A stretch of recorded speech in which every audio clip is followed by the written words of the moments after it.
There is nothing quite like a midnight drive on a summer's night.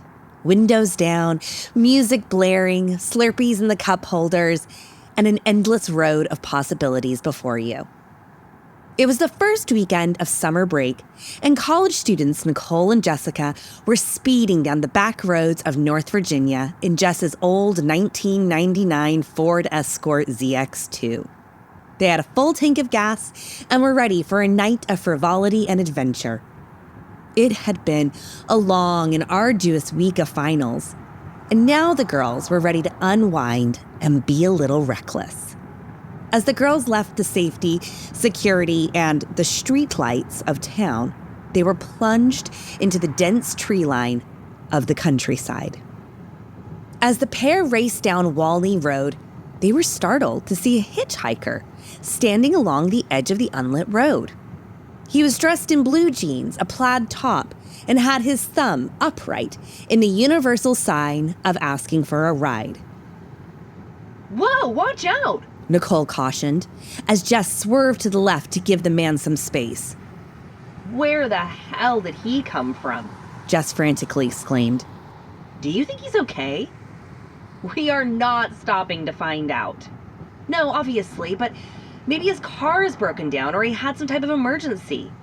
Why don't you call the cops to report him?" Rolling her eyes, Nicole pulled out her phone. "No signal. Sorry. We'll call once we're back in range. Just keep driving. That guy really gave me the creeps."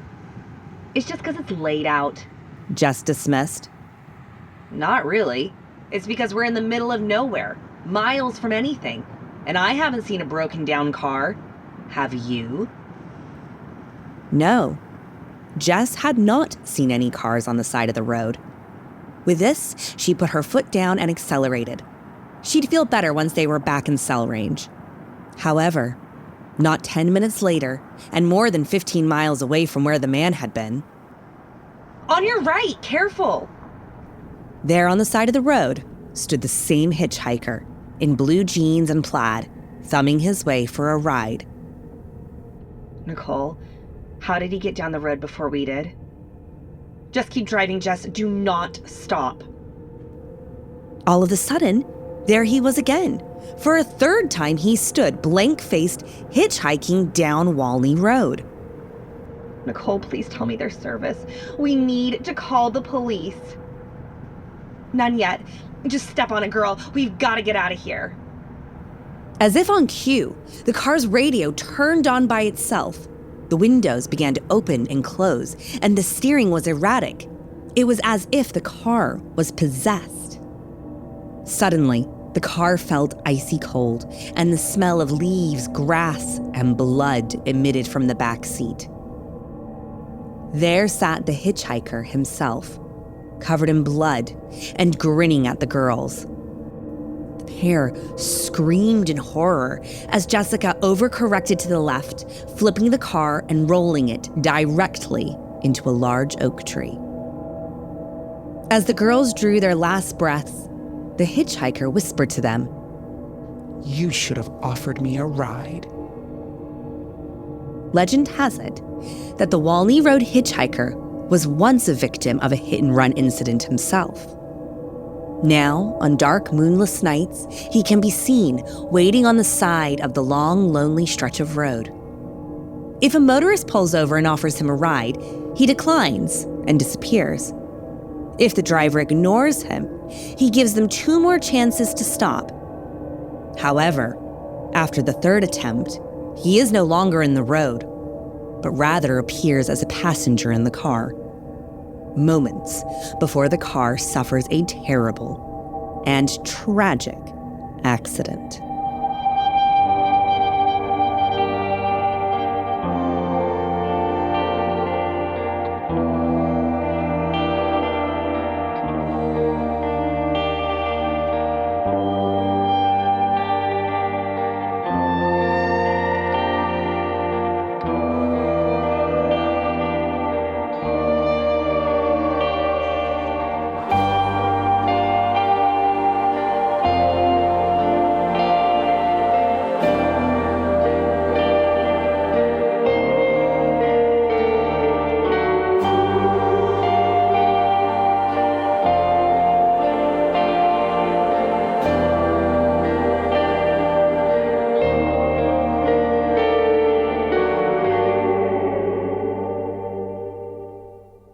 friends, it's Becca.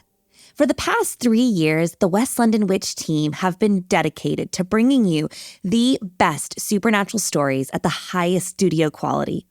And by team, I mean me and my buddy Danny. We do this work totally for free because we love it. We're proud of our content and appreciate the wonderful interactions we get to have with storytellers and listeners just like yourself. If you're enjoying the West London Witch, maybe consider joining our Patreon.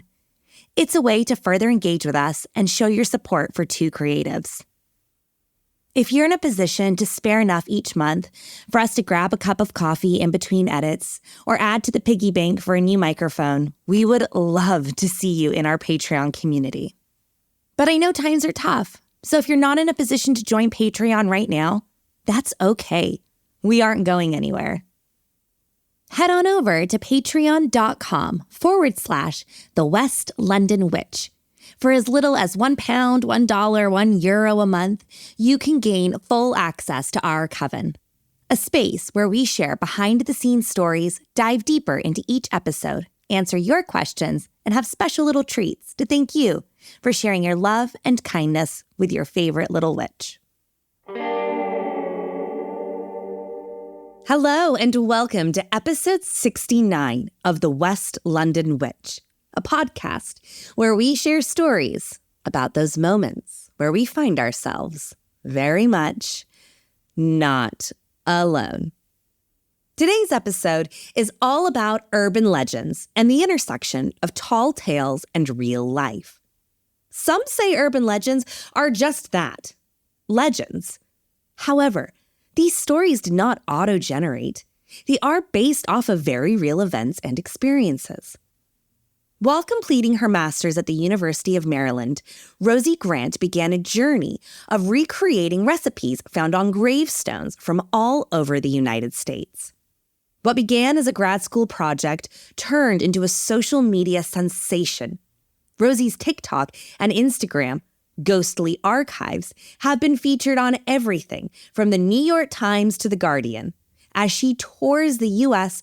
whipping up sweet treats from cherished recipes chiseled in stone. However, today Rosie shares with us two stories that are not sugary sweet, but rather terrifying tales from her home state of Virginia.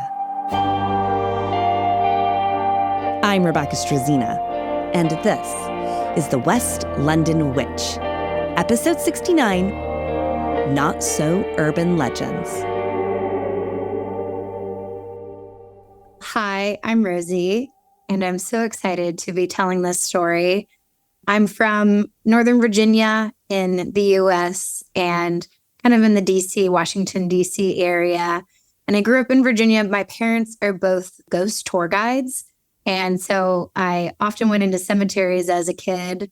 Flash forward to today, I now travel to cemeteries and I'm a cemetery sort of storyteller. Again, I'm born and raised in Alexandria, Virginia, which is the suburbs of Washington, D.C. Plenty of old stories, lots of just like spooky urban legends. But a favorite one is something called the Bunny Man Bridge. And it's in Lorton, Virginia, which is about an hour south of D.C.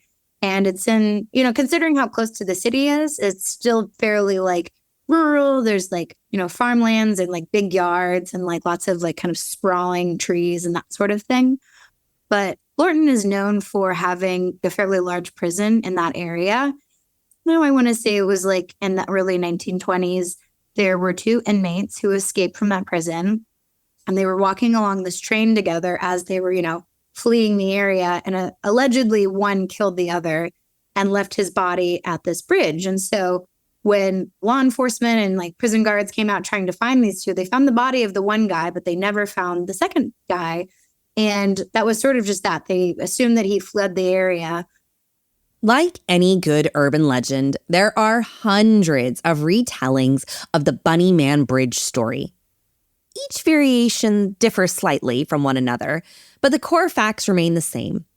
According to journalist and archivist Matt Blitz, one rendition of the story goes a little bit like this. In 1904, Fairfax County was growing and evolving, and new homes were being built near an old mental institution. near the now famous Bunnyman Bridge. The residents were not thrilled with their new home's proximity to the asylum, so they petitioned to have the institution closed. One evening, the patients were being transported by bus from the old asylum to the nearby prison in Lorton. Catastrophe struck when the bus swerved and crashed right next to the bridge. The authorities were able to locate all of the patients, sans one. One patient escaped into the night and was never seen again. For pretty much years afterwards, they would find carcasses of small animals and rodents and rabbits and bunnies in the area and very close to this bridge, and they'd be like half eaten, as if like an animal had started eating it and didn't finish it or didn't know how to. And so this sort of like urban legend, especially as the area started to develop more and more houses were put there, of like the Bunnyman Bridge, and this guy who killed his pseudo friend was killing carcasses and just like was leaving them around. It has been rumored that the inmate or patient stayed in the area and survived by eating small animals and rodents and discarding their remains along the bridge.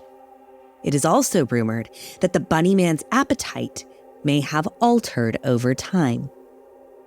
One story states that on a Halloween night, a group of friends were hanging out near the bridge.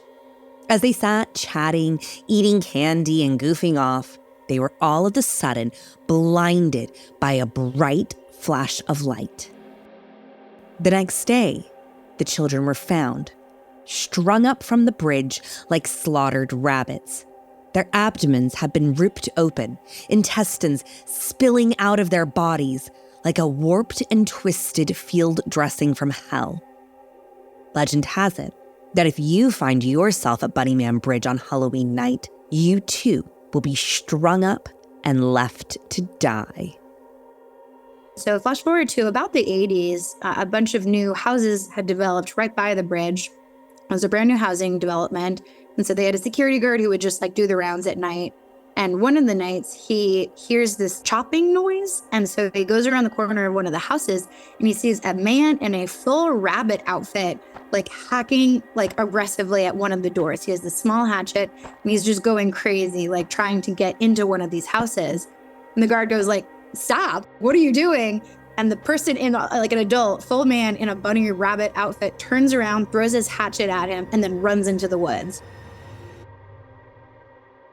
This isn't the only story of the Bunnyman wielding a hatchet or an axe. On October 19th, 1970, a story emerged of a young couple parked not far from the bridge. As they sat quietly in the car together, all of a sudden, a man clad in all white approached the vehicle. He was screaming at the pair, accusing them of trespassing. Suddenly, without warning, he threw a hatchet at the car. It broke the glass and fell onto the footwell. When the police questioned the couple, they reported that the man may have had something on his head. This story does appear to be true, but once the papers got a hold of it, it had morphed into an axe-wielding man clad in white rabbit fur with bunny ears perched atop his head. 10 days later, on October 29th, 1970, a security guard named Paul Phillips came upon a man wearing a white, gray, and black bunny costume. The bunny man was standing ominously on the porch of a house that was in the process of being built. When Paul called out to the man, the bunny man replied by burying a hatchet or axe into the porch and screaming at Paul, "You're trespassing. If you come any closer, I'll chop your head off." It's thought that the new housing development could have been encroaching on the Bunnyman's territory. The Bunnyman has been accused of chasing kids and hikers out of the area, hatchet in hand, of course. And there have been endless reports of vehicles mysteriously breaking down upon arrival at the bridge. So I grew up just hearing stories about the Bunnyman Bridge, like don't go there at midnight, don't go there at Halloween, even just because police will usually patrol the Bunnyman Bridge during that time because strange things would just happen. My own cousins one Halloween did go, and their car stalled right at the bridge and their car turned off and they had no lights and they had no flashlight. And this was like pre-cell phones. And they were just like, it was so unsettling. They just felt this like oppressive feeling of being watched. And eventually these lights came down and it was 2 police officers going to check out the bridge that ended up saving them and like jumping their car and everything. But they were just like, something is weird about that area, even if you don't believe in the Bunny Man. So flash forward to about 2 years ago, I never made the time to go visit the Bunny Man Bridge. And I was like, I'm kind of curious, like, what does it look like? So I got in my car and I started driving out to Lorton. And it really is like rolling hills and like houses kind of in the distance. Like you can't really see that much. I did not want to go at night. So it was probably like 11 a.m. on a Saturday. And I'm seeing less and less houses and more like kind of like in a distance, giant yards, mostly trees, and the roads are getting smaller and more narrow. And I'm seeing on Google Maps, because I put in the GPS coordinates for the bridge, I'm seeing that the bridge is like half a mile away and I'm going up this like big hill. And I'm like, oh, the hill and the bridge are just on the other side. And right as I'm like about to be able to see the bridge, there's a woman who literally just appears in the middle of the road. There's no sidewalks. There's no public transportation. The houses, you have to go through like ivy and brambles. Like this is not a walking area that you can like even comfortably like walk through like woods in. It's just all bramble. So there's literally just a woman that just pops up in the middle of the road right as I'm like cresting the hill. I can't even describe her presence. It's not just like a lady standing there or like who's lost or her car broke down or something, but she's like feet planted right between the 2 roads, so like the 2 on-way going traffic. So she's like firmly in the middle of the road between 2 sides of the yellow line. And looking ahead, she's wearing this huge, big fur black coat, chin to floor, like all the way down to the ground. And she has like a really like precise nose. Like there's just like, she's just has very pronounced features. I would say like, if I had to guess, maybe in her 80s, just like such a strict figure and very stout, like just very like firm. She almost reminds me of people who have seen Spirited Away, like Yubaba. Like she kind of gives that like older, very firm, like female energy where you're just like, whoa, I am paying attention to you. Frantically, Rosie swerved as not to hit the woman.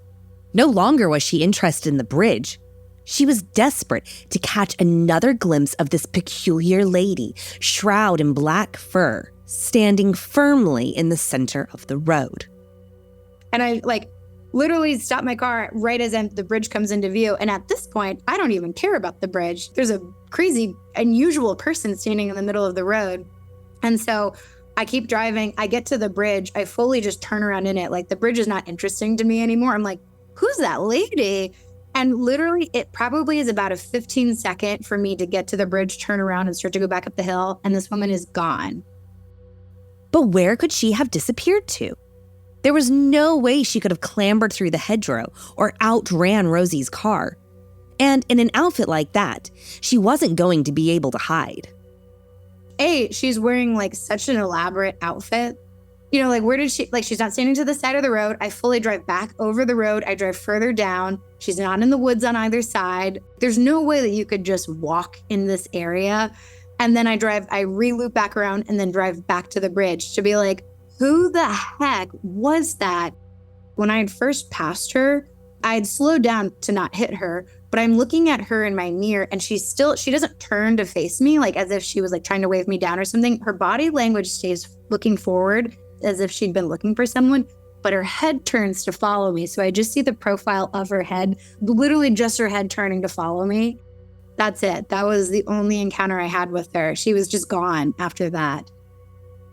The stories and sightings connected to the bridge are endless. However, there are a few plot holes in this urban legend. The first being that supposed mental asylum. There was no mental institution in the area at the time, but the prison was real.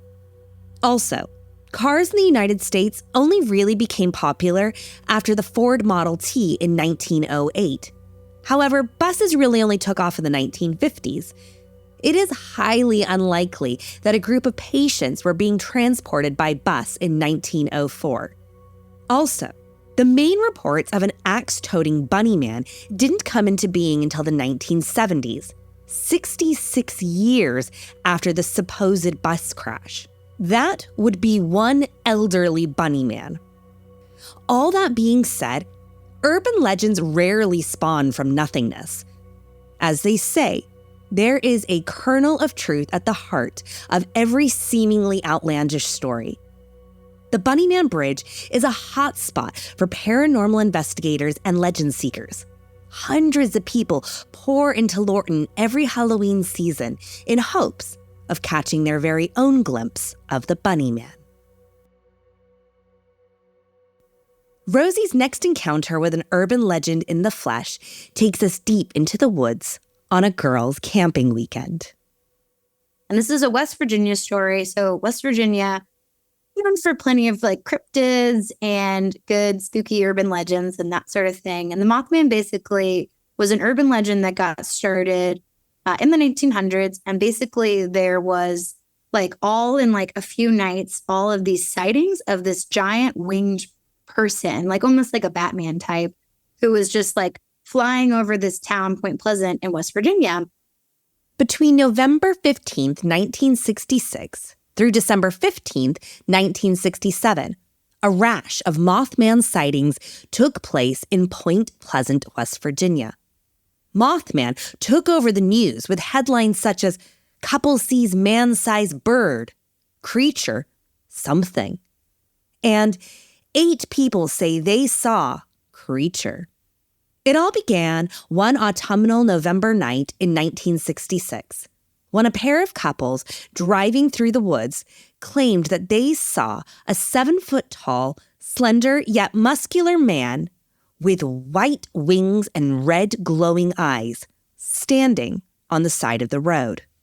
They could not make out any facial features due to his mesmerizing and hypnotic ruby red eyes. Terrified, the group sped away from the creature, who in turn took to the sky and flew after them, screaming and screeching as he went. The group went directly to the police to report the incident, and only a few days later, other sightings were also documented. Each sighting confirmed that the beast had large wings, made screeching sounds as he soared through the sky, was tall and black, and had glowing red eyes. It is reported that from 1966 through to 1967, there were at least 100 official Mothman sightings reported. However, it's also believed that the true number of sightings could be much higher, as some people may have been fearful to make an official report. And it wasn't just seen like by like a few local people coming out of a bar or something. It was seen by like a firefighter, a police officer, multiple people who were just like very normal people commenting like there's this giant person in the sky who like has this like bugged wings sort of thing. And so these sightings all go around. And then it started this sort of like legend. You could also say it was during the time of, comic books and these like atomic stories of like Spider-Man or like, people who come into contact with something radioactive. And there was like this sort of government radioactive plant nearby. So all of the stories sort of compounded into the story of the Mothman. And he's this basically adult man with like red eyes, and you'll like see him in the woods. And sometimes he's like a harbinger or something.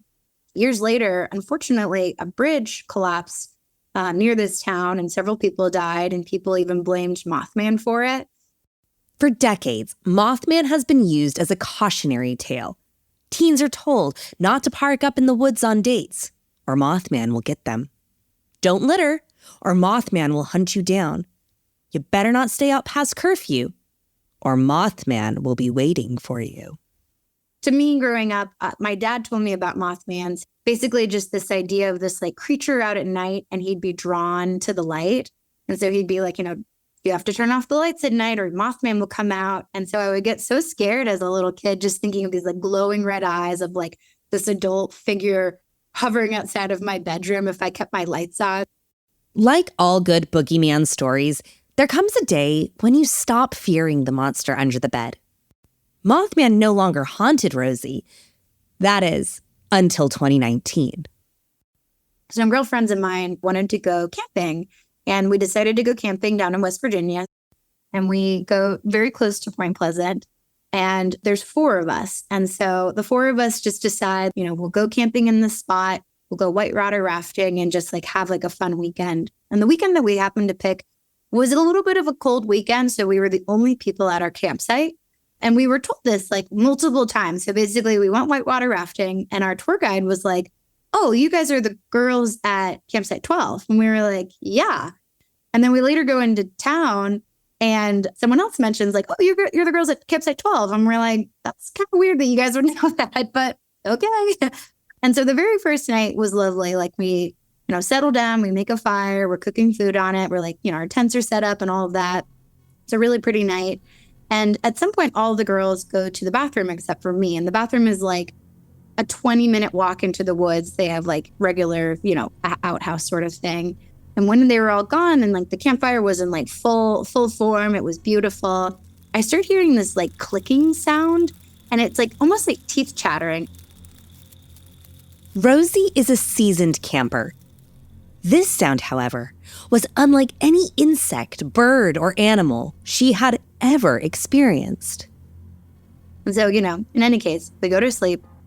We wake up the next day, do our whitewater rafting thing. Again, another group of people goes, oh, you're the girls at campsite 12. And we're like, so weird that you guys just don't say that. But then, we come back at the end of the night. We're getting settled into bed. Each of us are sharing, so it's 2 people per tent, and we go to sleep. And at around, I want to say like 1 or 2 a.m., our tent suddenly gets lifted off of the ground and thrown over. And for a very silly reason, my friend was in an air mattress. I was on the ground and she was in an air mattress, and she leaned too far over and flipped over. And the air mattress was big enough that it flipped the entire tent. And then right when we're doing that, we hear a scream in the tent next to us.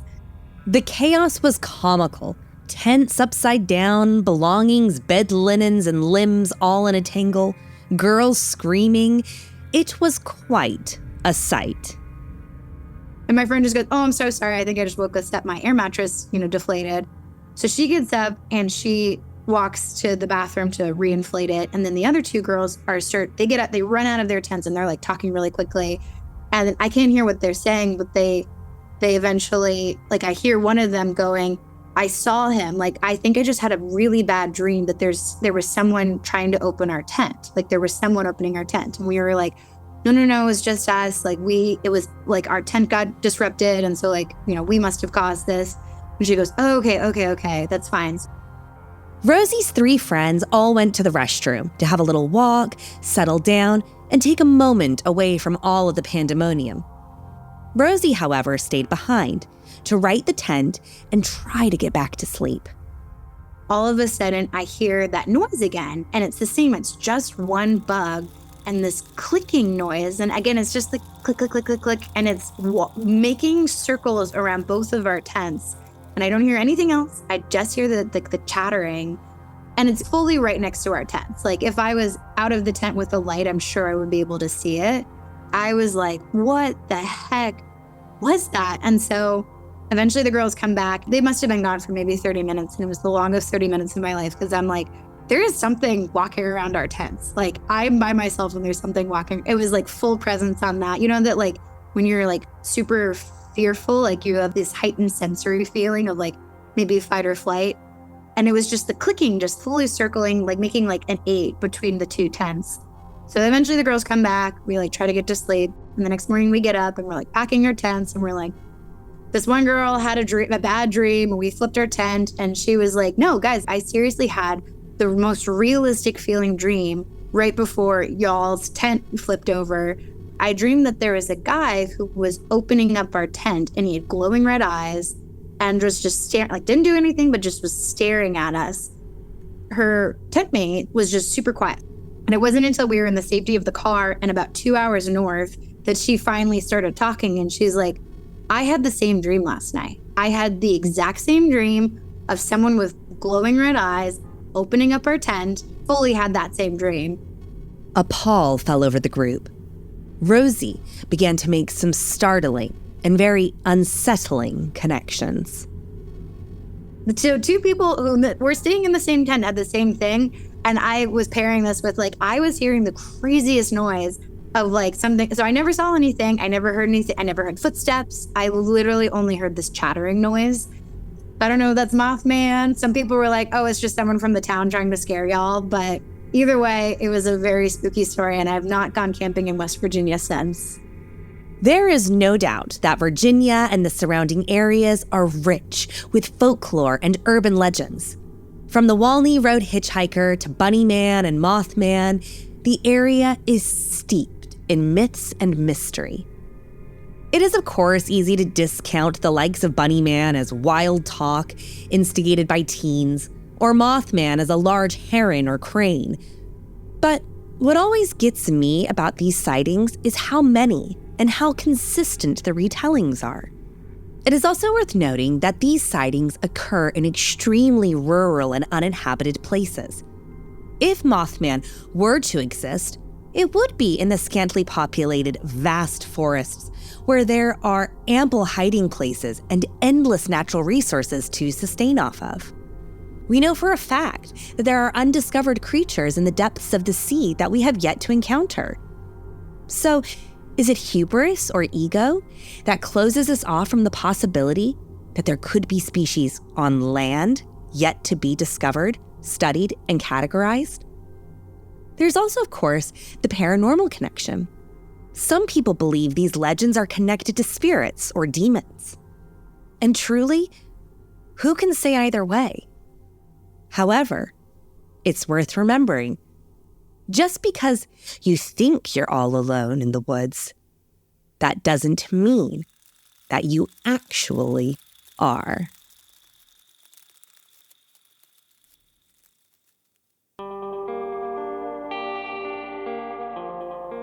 Do you have a spooky story you'd like to share? I'd love to hear it. Drop me an email at thewestlondonwitch@gmail.com or find us on Instagram and Facebook at The West London Witch. If you enjoyed today's episode, don't forget to subscribe, rate, and review. And come and follow us for additional content on Instagram and Facebook. Until next time, merry meet, merry part, and merry meet again.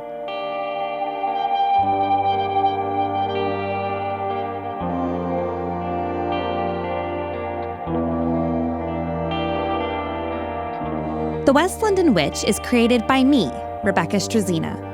Our sound designer and production magician is the incredible Danny Cross. Our theme music was bespokely written and performed by the wickedly talented Kyle Hall. Our cover art is the beautiful collaboration between Lizzie Wilson and Jake Bowser. Special thanks to Miss Sinead Bowers, our quality control and biggest cheerleader. And thank you to you, all of our listeners all over the world. These are your stories. Thank you for sharing them with us.